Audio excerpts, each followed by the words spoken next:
नमस्कार दोस्तों, हमारी आज की कहानी है सौतेली माँ की बासी रोटी। श्याम एक 6 वर्ष का लड़का था।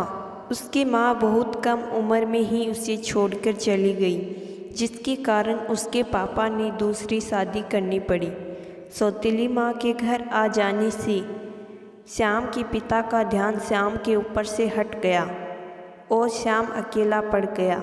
जब श्याम ने स्कूल में दाखिला लिया तब वह रोज़ टिफ़िन लेकर स्कूल में जाता था। जब टिफ़िन की घंटी बजी तो श्याम जल्दी से खाने के लिए अपना टिफ़िन बॉक्स निकाल क्लास से निकला। उसे इतनी ज़ोर से भूख लगी थी कि हाथ धोना भी भूल गया था। श्याम ने देखा कि उसके टिफ़िन में गुड़ और रोटी उसकी नई माँ डाल रखी थी।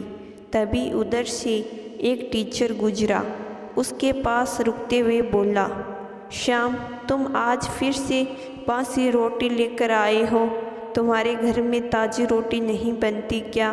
श्याम ने सर की बात को काटते हुए कहा, सर, मेरे घर पर ताज़ी रोटी तो बनती है। जब मैं अपनी नई माँ को कहता हूँ कि नई माँ, मुझे भी ताज़ी रोटियाँ ही खाने दो ना, तब वह मुझे कुछ पुचकारते हुए कहती है कि बेटा, बासी रोटी खाने से दिमाग तेज होता है, तुम बासी रोटी ही खाओ।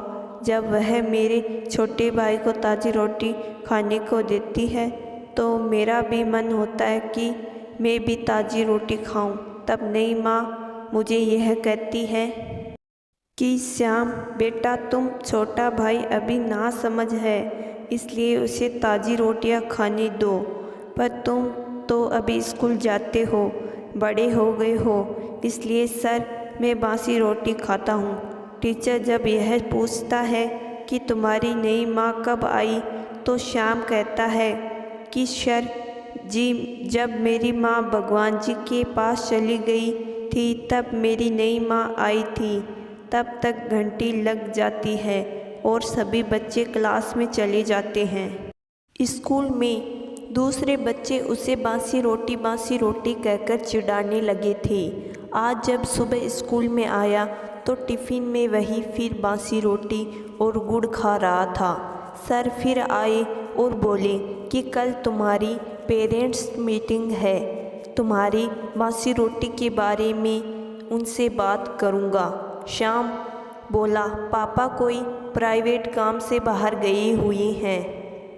एक टुकड़ा गुड़ सटकाते हुए मुंह में रखते हुए बोला कि जानते हो सर, मुझे अपनी माँ से मिलने भगवान जी के पास जाना है, इसीलिए मैं बासी रोटी खाता हूँ।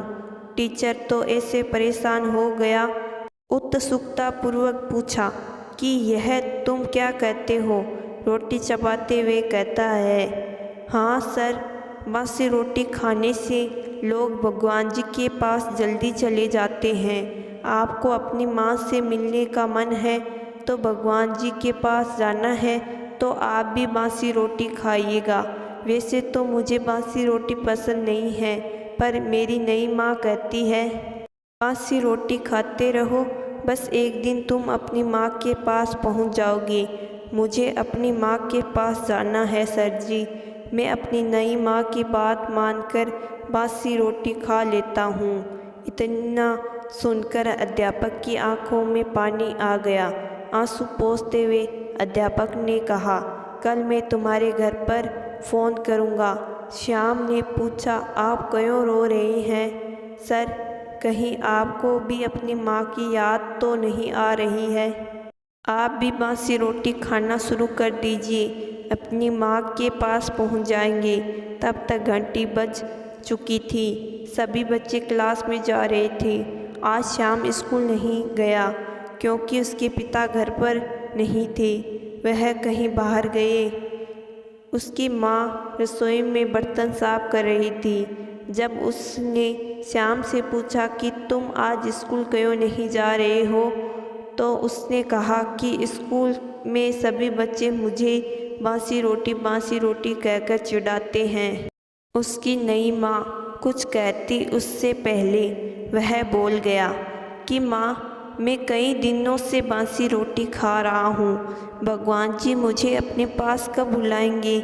माँ से मिलने के लिए। श्याम की माँ भले ही सौतेली माँ थी, पर वह सबसे पहले एक औरत थी, एक बच्चे की माँ थी। आज श्याम की बात उसे भीतर तक भेद गई। उसके भीतर की सुप्त माँ जाग गई थी। वह झटकी से उठी और झूठे हाथों से ही उसे अपने गोद में उठाया और उसे इतना चूमना प्रारंभ किया।